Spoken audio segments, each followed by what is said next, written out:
empowerment at its finest. And so it should be your second largest investment in your agency, second only to your people. Welcome to the Tech Savvy Recruiter, the podcast for recruitment and staffing agency owners keen to explore the tech innovations reshaping our industry.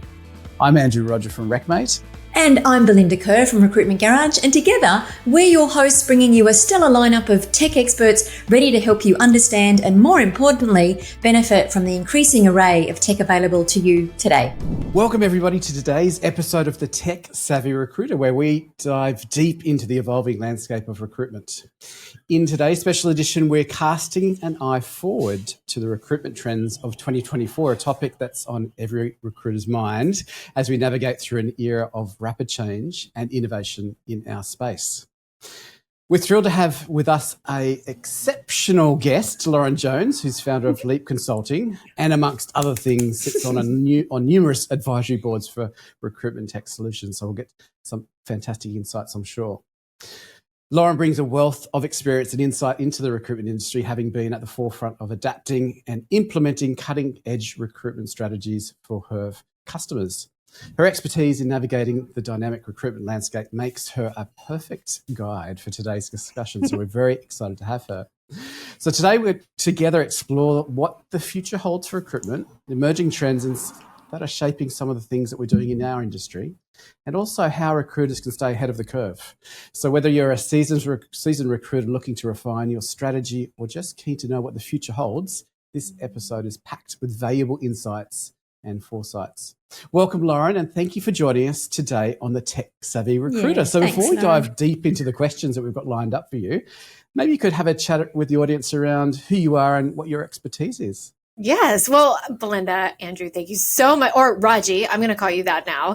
Thank you so much. We like to shorten everything in Australia. I'm so here for that. So, no, I am so excited to be here and talk, all things tech. It certainly fills my cup. So, if you hadn't heard Raji say, I'm Lauren Jones. I'm the founder of Leap Consulting Solutions, and we do three things: build, change, adopt. So we help agencies build their tech stack from an agnostic, neutral point of view, really looking at data to help them make informed decisions. And then we help with business process change management, and then we help with training and adoption. And those are the three things that we're really passionate about. We've done almost a demo a day since 2020, so we have seen it all. Wow, you must have seen it all.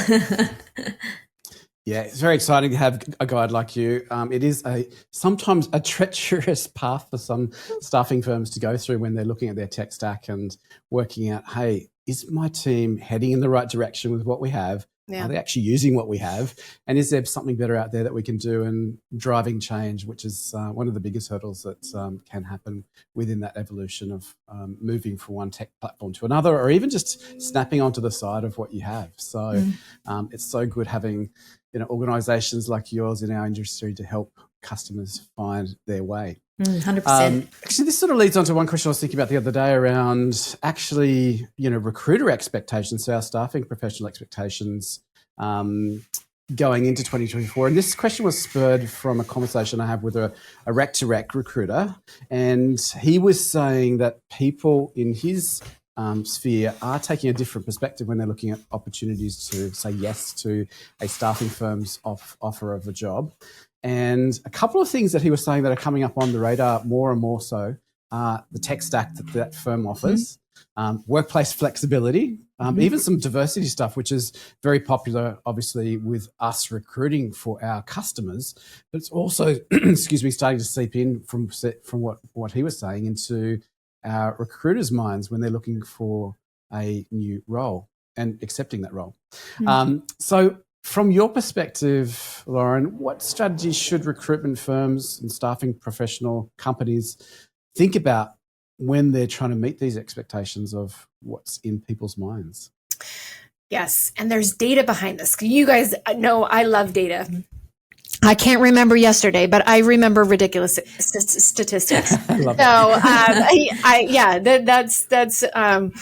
that's how my brain works. And so there's a statistic behind that, and that is 84% of recruiters believe that having a good tech stack is foundational to being able to do their job well. And so, and that's from SIA. So you're absolutely right. Recruiters are now saying, I need the right technology. And so don't be surprised if in an interview with a potential candidate, they're asking about the technology that you have that's going to support them. And if you don't be surprised if they're not interested, because it is going to be a meaningful part of them being able to reach their goals. And this is enablement, empowerment at its finest. And so it should be your second largest investment in your agency, second only to your people.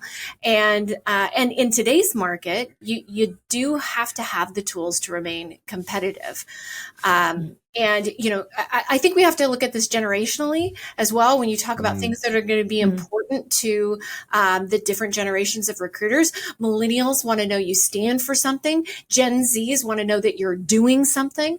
And so it's really understanding what is the demographic of the recruiter that I am looking to attract, and then speaking about and being passionate about what's important to them. And if you do those things, I don't think you're going to have a hard time getting the right talent on board. Yeah, it's really interesting that I guess that demand that's being placed on our clients' shoulders in terms of what they're doing, how they're doing it, and making sure that they're actually following through on the promises for the different generations, right? So, gone are the days where you could just have a recruitment desk say, hey, here's a database of maybe prospects, go fish. So there's so many more things that the smart, savvy recruiter needs to be satisfied with when they're looking for a job opportunity. And that's the tech stack, as you mentioned, but also all those cultural things too. Well, and let's talk, we see a lot of companies putting pressure on being back into the office. And part of that is, real estate and overhead, right? So Absolutely. Go back into the building that I'm paying for, right? Yeah. I get that part. I think there are businesses that are doing it right, and there are businesses that are doing it wrong. I think Apple's taken the stance that you can have remote days, you have to earn them, right? And that whether that's with tenure or whether it's results, I think that's a much more marked, deliberate, logical approach than come back to the office or die, or don't at all, or you're fired. I think that's too much of a line in the sand, and the numbers are behind people still wanting flexibility. It's in the upper 80 percentiles. I can't remember the exact percent as far as flexibility still being a job seeker's primary focus. And we got used to that at the pandemic, being able to have dinner at home every night. I loved not spending 6 hours on the road, with 6 hours, I got back in my day to not be driving 3 hours someplace. I think we all got a little taste of what balance could actually look like, even though the numbers say we worked more when we were at home. I don't think that flexibility requirement is going away, and nor should I think companies take a black or white approach to it. Yeah, and I think that, so I was speaking with a client only last week, and they're going through a big growth spurt, and they're moving to a hot desk scenario because they know that they will need to move out of the space that they hold in the next 12 to 18 months. But there is a threshold at a tipping point whereby they can do that sort of rota where you can work from home, there's no issue. But they also want to give their teams the best tech stack so that they've got their work desk anywhere they want to work. Plus also their team lead manager has that confidence that they can dip in and see, hey, this is really working well for Andrew. He's hitting all his numbers. It's all transparent, and it gives you, the worker, empowerment to say, well, I can work from anywhere. The numbers back me up. I'm still delivering. You can see me meeting my KPIs or the tasks that I've been given for the period, and it doesn't really matter where I do it. So I think the big banks, we won't go down the whole pathway of why the real estate is being pressured to be utilised, because we all know that the big banks have huge investments in real estate, and some of the big banks are the biggest employers, right? So they've got a lot of control and power over bringing people back into the real estate buildings they're paying for. But that's a sidebar issue we won't go into today, I don't think, Lauren. That's another podcast. It is. Yeah, that is. There's a lot of podcasts within the subsections of what we're talking about today. And on that, here's another big topic is AI, which everybody, of course, wants to talk about. So with AI and automation becoming increasingly prevalent in recruitment, especially in this, last 12 months or so in our processes, what do you think, Lauren, are the most significant ways that these technologies are transforming how we identify, attract, and engage talent? And then on top of that, how can recruiters ensure a balance between technological efficiency and then that lovely human touch? Yeah, it's a great question. And I'll give you some more numbers. In 2020, November 2023 of last year, there were 10,000 businesses started with AI as some sort of component of that business, right? That's in 1 month in 2023. It's insane, isn't it? It's insane. So that's a lot of noise. And so when I started seeing the just this barrage of businesses emerging with AI as some sort of component, I initially got concerned, not about the AI, but about what it was going to do to distract your agency owner that simply wants to run their business, right? Yeah. Right. And because there's a lot of shiny object syndrome out there, just as it is. Couple that with all of this beautiful AI and what could be, and I think we have a recipe for disaster. So our approach was to how do we work with firms to teach them how to utilize the free resources that are out there until we have just a little bit more advancement on some of the products that are out there. How do we teach them to be self-sufficient, empower them to use this responsibly, and enable their people in meaningful ways? Teach them the differences between Gemini and Perplexity and Claude and ChatGPT. And each one of those products is better than the other in certain things. I like Perplexity for corresponding visuals. I like Bard or Gemini for current information. I like ChatGPT for very logical things. I like Claude for creative. So it's really enabling them by educating them. And then with great power comes great responsibility. We have to make sure that they understand that this is open source, that anything that they put in, everybody has access to. And so helping them put some framework around an AI policy for the business, and helping recruiters and salespeople and agency owners understand how they can leverage these things for free and how they can leverage these things responsibly. If we can do that first, I have been quoted as saying 1 million times, AI is not going to replace you. Someone that knows how to use it will. And so what I want to see as we see these tools evolve, what I want to see is empowerment and education so that when they do decide to buy, that you have users that know exactly what to expect.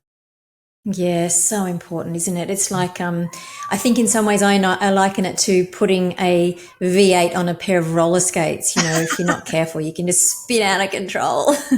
Yeah. It's interesting. I mean, New York City's put the legislative guideline in. Do you think that's going to happen more whereby local governments are going to say, hey, if you are using this tool, you have to advise people that you're using a tool and it could potentially impact their hiring abilities? I think that most of the legislation that we're seeing is around transparency. And quite frankly, it's usually the bad actors that require this type of thing. You look at the Taylor Swift deep fake. I mean, the deep fakes are terrifying. The $25 million that was transferred in Hong Kong to a deep fake CFO. So there are bad actors out there. And so I think we do have to have some protection around transparency of AI. And so just tell me that this was supported and or generated with the utilization of a component of AI.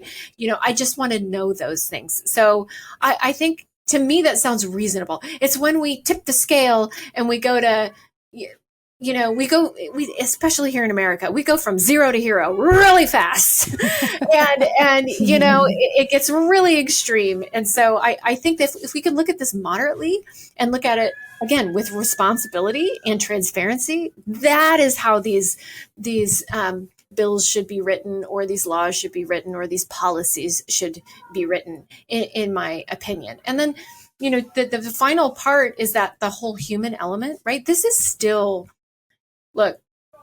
looking for a job is probably the most human, vulnerable thing you can do, right? It's Yes. Oh my gosh, yeah. You are essentially seeking out the acceptance from strangers with a piece of paper that was invented in 1482, right? So it's outdated, it's overwhelming, it's emotional, rejection. It hurts when you've got all of this technology where resumes are just going into a black hole. I mean, think of how we could change that with AI, right? Get an immediate response. I mean, there's technology out there that can give an immediate response on a website, pre-screen the candidate, and immediately connect them in Teams to a live recruiter. That is what AI can do, is help connect human to human faster than ever before, and get questions answered faster than ever before. So it really should elevate the level of service that we're able to provide. But it's when you use it as a replacement instead of an enhancement is when we get into trouble. Yeah, I think they're magic words, aren't they? And that's exactly what it is. It's a little bit like when LinkedIn came in, it was never going to be a replacement. It was absolutely an enhancement. And when you start thinking about it like that, I think you probably make very different strategic decisions as well for the better. 100%. Yeah, I think also that you raised a beautiful point there, Lauren, around vulnerability of candidates. That clicking that apply now button is like shell shock for a lot of people, right? And we just take that for granted in our industry because we see so many thousands come across our desk every single day as a recruiter or a staffing firm, and they're just a number to some staffing firms. But just think every single time that apply now button's being clicked, it's somebody saying, hey, I trust you. This apply now button, but I'm going to give it a shot. Imagine a world where every candidate female was... applicants over male applicants. The male applicants will click it a little bit more rapidly and readily. But it's just something I think we do treat for, take for granted every single day, how many people come across our desk, and sometimes we're not treating them as we should. And that's what I'm really excited about utilising technology for. In a lot of cases, even the simple, and it's not using AI or anything, even a simple automatic response, well-timed, not immediate maybe, it may give it a couple of minutes, saying, hey, thanks so much for your application for the insert job title role. We've got you. We'll be in contact as you progress through the cycle. Yeah. Imagine a world where every candidate got a reply. And when you look at some of the statistics that we've traditionally had in this industry, I mean, you have enterprise firms responding to 30% of their incoming candidates. Like that's 3. You're going to respond to 3 out of 10. I mean, it's just such a disservice. And so now I think we have this opportunity to do a lot of things. So think about the job description, right? You've got some pretty jarring statistics around the job description. 98% are written with masculine bias. You've got the average industry job posting that's over 6.5 years old. 56% of job postings are beyond the prescribed length.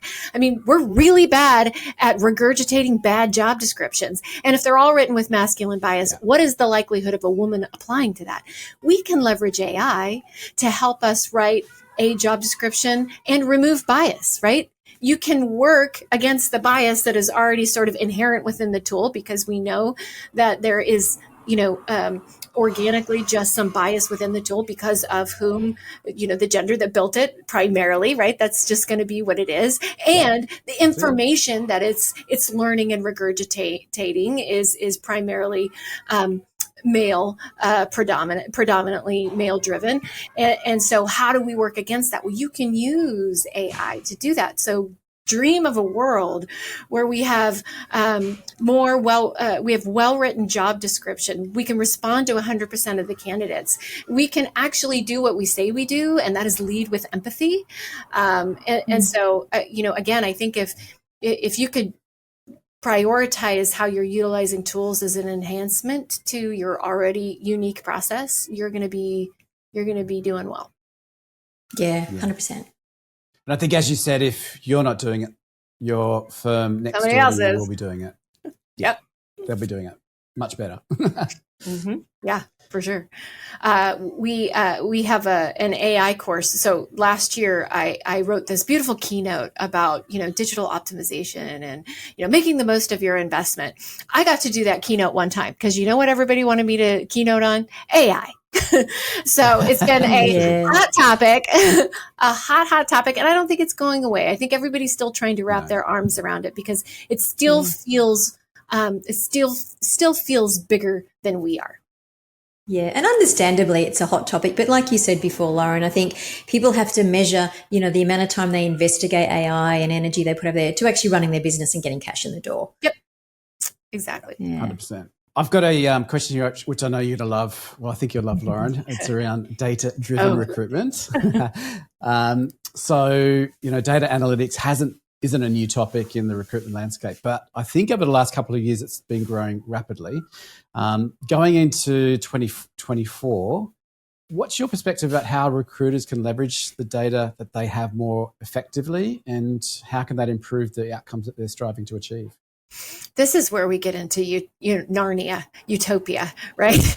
And predictive analytics, helping recruiters understand if I stay here, this is what's going to happen, or feeding them what needs to happen next, right? They no longer are we guessing or searching for things to do or trying to run reports to find out what we need to do. All of that can be served up to you through, predictive analytics, real time, because everything's moving so quickly. And AI is it's evolving so quickly. So last year you had a ChatGPT that could take about 200 words in. I think that was the cap somewhere around there. Something like that. By the close to the end of the year, Claude could take in 75,000 words. It read The Great Gatsby twice, two different versions of The Great Gatsby, and picked the one sentence out that was different between the two versions in 22 seconds. So in that small space of time,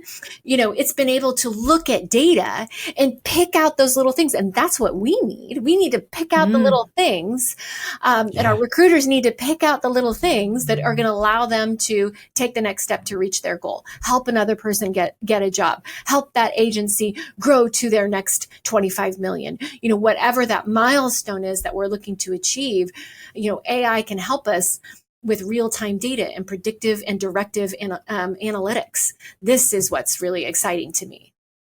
Yeah. Lauren, with that in mind, and also not just data, but are you finding your clients what they're needing from you, or what the services that they're looking for are different from what they perhaps were 12 months, 2 years ago? Is that changing?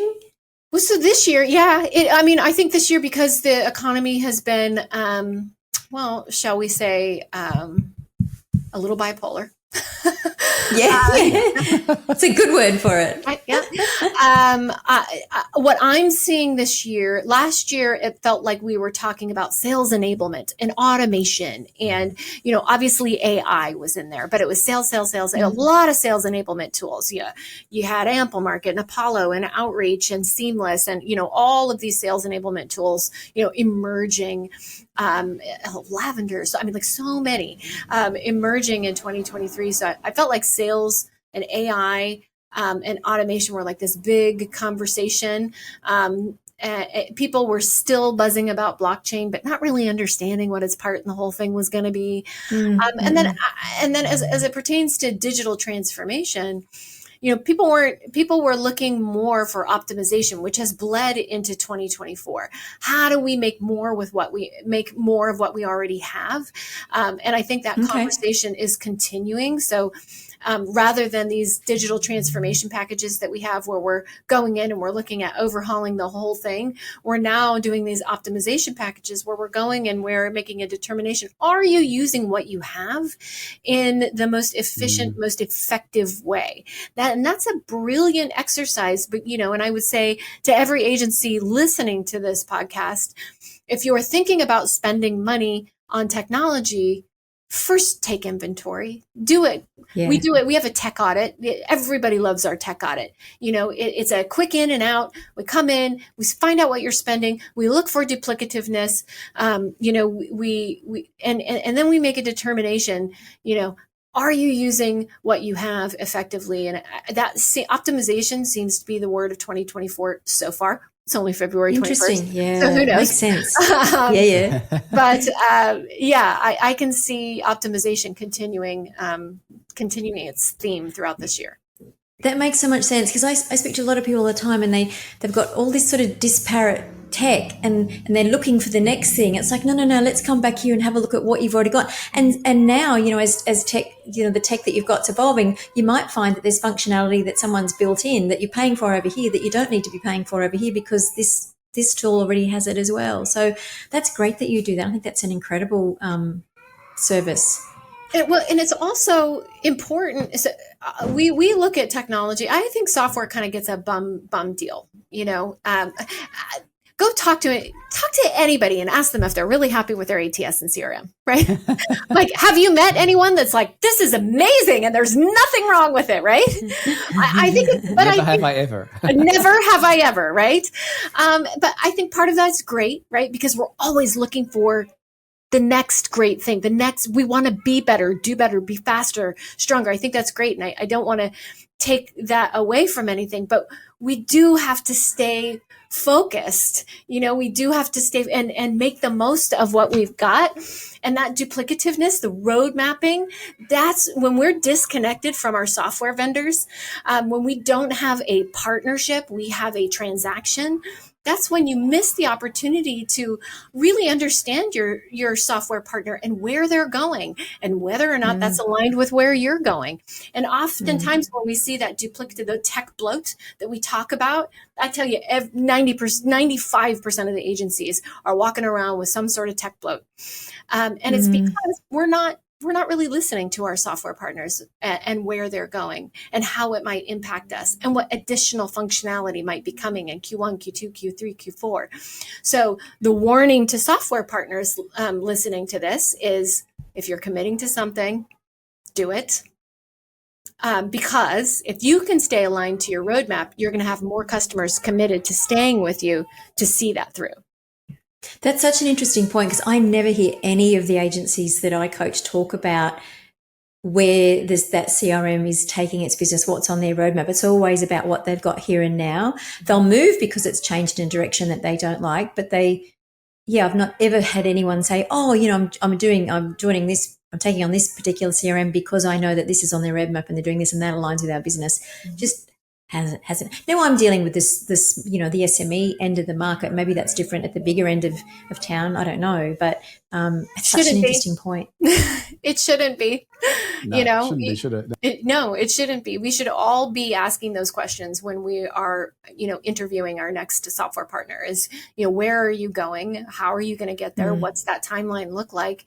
And then is that aligned with me? That's what we do when we interview. And for whatever reason, when it comes, we don't necessarily take that into consideration when we're looking at a software partnership, which is pretty fundamental if you think about it. Yeah, exactly. Because it's once it's embedded, isn't it? And it's a lot of undoing to go and change it again. Oh yeah, that's really interesting. It's much more long-term relationship than hiring any one of your staff members. That can change in a heartbeat, can't it? Yep. But the exit barrier cost of moving from one platform to another, it's expensive. Massive change. It's disruption. There's disruption and then there's disruption.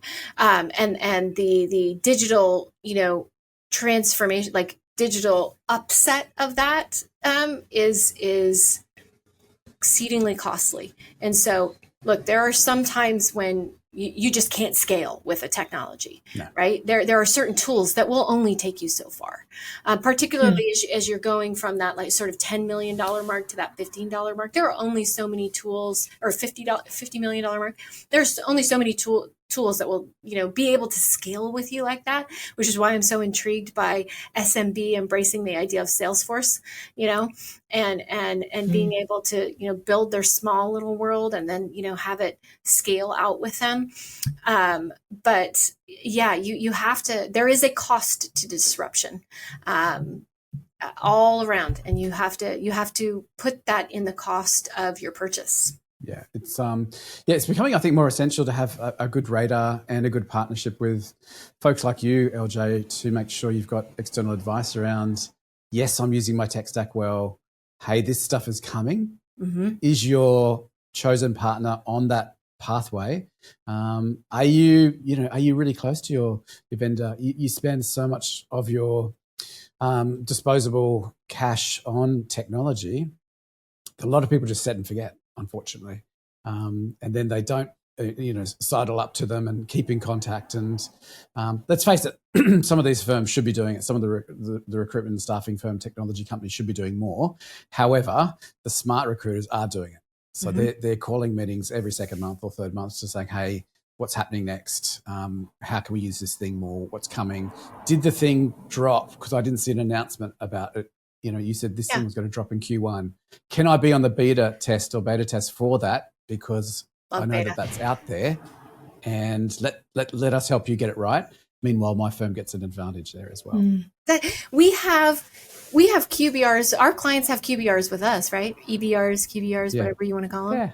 Why would we not apply that same practice with our vendors, right? That's exactly right. It's insane to me that what we don't do for ourselves that we do for others. Yeah, it doesn't make sense. Doesn't make sense in some worlds. But listen, sometimes it just hasn't been on our clients' radars. And, that's part of our job, isn't it, LJ, to make sure that it is on our radar, it's on our clients' radar. And then, hopefully there's a bit of a change in the industry so that they can be more proactive themselves and take that in-house a little bit more, and so that they've got, more control over the destiny of their staffing firm. I think there's one more thing that your agencies need to make sure that they are doing, and that is create a report card for your vendors, right? What metric do they move? Is it time to fill? Is it time to sub? Is it revenue? Obviously those impact revenue, but is it sourcing? Is it job board spend? What metric are they moving? And if the software partner you are interviewing or you are meeting with cannot answer the question, what metric do you move? Run away. Run away. Yeah. Quite quickly. Yeah. So, Lauren, with the ongoing skills shortage in certain industries, how can recruiters and organisations collaborate more effectively to not only identify but also develop and retain the talent necessary for future success? What role do upskilling and reskilling initiatives play in this? So she sighs. For a long time, agencies have thought that training is like a one-hit wonder. I just do it once when they onboard, or I do it once when I implement it, and then I'm, all done, right? Finished, now But we're talking about roadmaps. We're talking about long-term partnerships. Do we think they remain stagnant? There's nothing more that we have to continue to learn?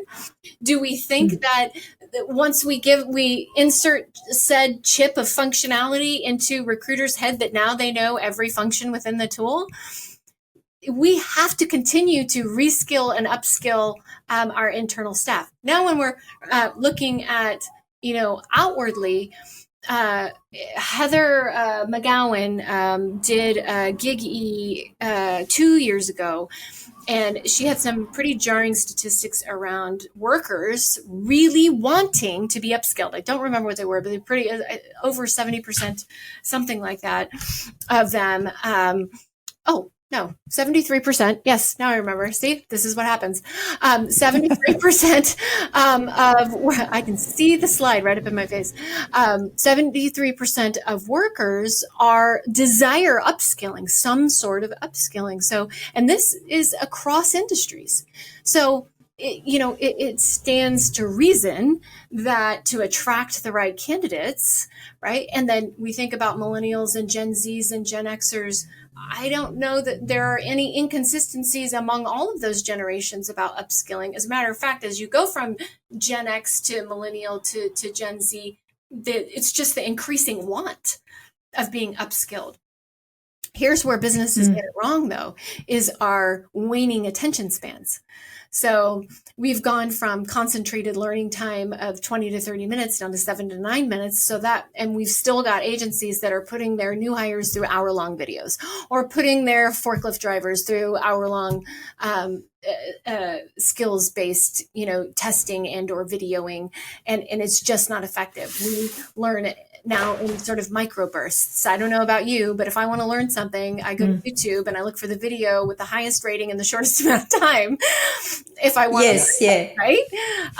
And so expect that to continue to go on. You can learn something on TikTok, in 2 minutes. Look at all the, fantastical recipes that are created on that platform. And people are learning to cook and learning to bake and learning to do all of these things in these little micro bursts of learning. So again, it begs the question, why don't agencies invest in their training and adoption programs, both internally and externally, right? For the contingent headcount and for their colleague or internal headcount. This is not something that is, I think is something that is a sporadic investment, or just because you've got a new skill that you're hiring for and you do the one training. It just cannot be like that any longer. It's not the way we learn, and it's not the way we're going to evolve. And it gives you, when you've got short bursts, it gives you much more opportunity to learn something, go out, try it, fall over, skin your knee, come back and learn it again, because we need to practice what we're learning and then go back and revisit. And if you're doing that in small bites, it's much easier to do that too, isn't it? Yeah. I think that snacking of learning is really important. You don't sit down for a long banquet in learning anymore. You've got to have those little snacks throughout your journey as a new starter or a seasoned professional, because things change in the organization. Your tech stack will change. You get a new widget that does this amazing stuff. Yeah. You've got to keep learning on how to maximize your desk, and let's face it, give me opportunity to earn more commission as a sales professional. Yeah. Hey, Lauren, as we start to get towards the end of the show today, because I know you are all over tech, I'd be really curious to know, what emerging tech are you getting excited about right now? I know I'm guessing there's probably a lot that you are, but what are your favorites, or your very favorite perhaps? Yeah, there are a couple that stand out. I really think that AI can be transformational in the conversation and transcription realm, right? Think of a world where I can have a conversation with you. That conversation is summarized. It's put into a submittal. It's putting in front of the recruiter, who can disposition. It creates a summary of that conversation. It can help you make determinations, and I think that the conversation piece is going to be where there is just a ton of opportunity for us. So tools like Higher Logic excite me. Tools like Hello Hire, Glide are some early ones that I'm particularly excited about. I sit on the boards for a couple, so Staffing Engine excites me. It's solving, accelerating, the recruiting process, and that's that connector attaching someone that, imagine a world where we have a metric from the first time they view your brand to the first time they get a check, and that is not a matter of weeks, right? It's a matter of days. That's exciting. And so tools like Staffing Engine, I think excite me. Their EQ app, it's helping with diversity, helping recruiters write. It's like an AI assistant for your recruiter. So there's just so much from an AI perspective that's really exciting. And then the sales enablement stuff, is crazy. The way that there's a funnel flow out there. Big fan of Ample Market. I know I said it earlier, but the fact that, with something like that, you could create a sales funnel based on people that engage with your content. You want to talk about recency.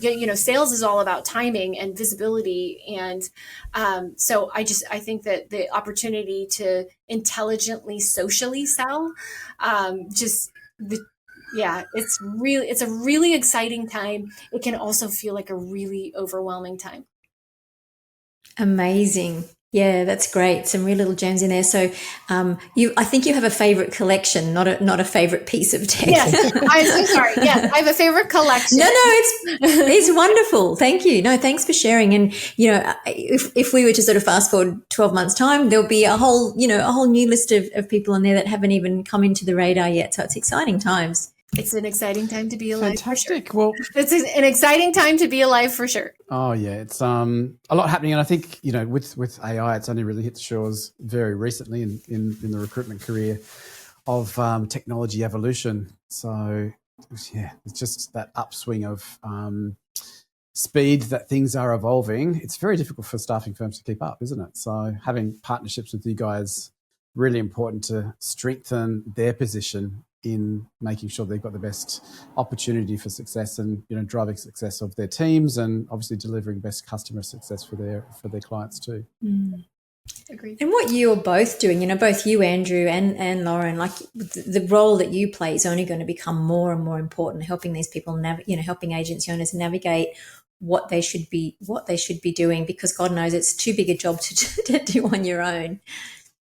Yeah, so it's amazing. It's very hard doing it in-house. I mean, there's not many recruitment firms that have a tax advisor in-house. So they would have an out-of-house specialist at tax time to process the taxes, making sure everything's on top of everything. Likewise, I see it moving from something as a nice to have to must have.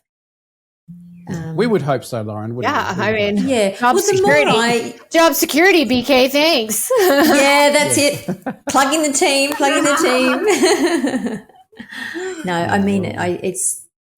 It's money well spent for sure. You give a ton of value. It takes a lot to garner all that knowledge and pull it all together and keep on top of everything that's out there. And to be able to just go to somebody, like you were saying before, Lauren, have a look at their tech stack, be able to analyze it and go, okay, well, let's use these parts, but here's some additional things. I mean, that's just going to shave months off the analysis to start with, but obviously then the benefit moving forward. So yeah, shameless plug for both of you there. I think what you do is amazing. Yeah, agencies spend less time trying to keep up and more time trying to empower and enable. You'll be able to see where you're not keeping up if you focus on enabling, right? Because you're not able to enable, and that'll tell you right there, okay, so that's where I may need to plug something in, or I may need to start asking questions and explore. If all you're concerned about is keeping up with the Joneses, as it were, you're never going to keep up. No. Yeah, exactly. And LJ, where can people find you if they want to have a chat about their tech stack and how, if they're thinking after hearing this, gosh, this is something I need to put top of my 2024 list of things to do. How can they reach out to you? Well, I am everywhere you want to be. I am on LinkedIn. I have a vanity URL, the GOAT Leader. So you can send me a message on LinkedIn. You can email me, lauren@leapconsultingsolutions.com. You can find me on Twitter, lbuffjones. You can find me on Instagram, leapjones. I'm everywhere you want to be. You are everywhere. You're omnipresent, Lauren. That's what we go for these days, don't we? Yes.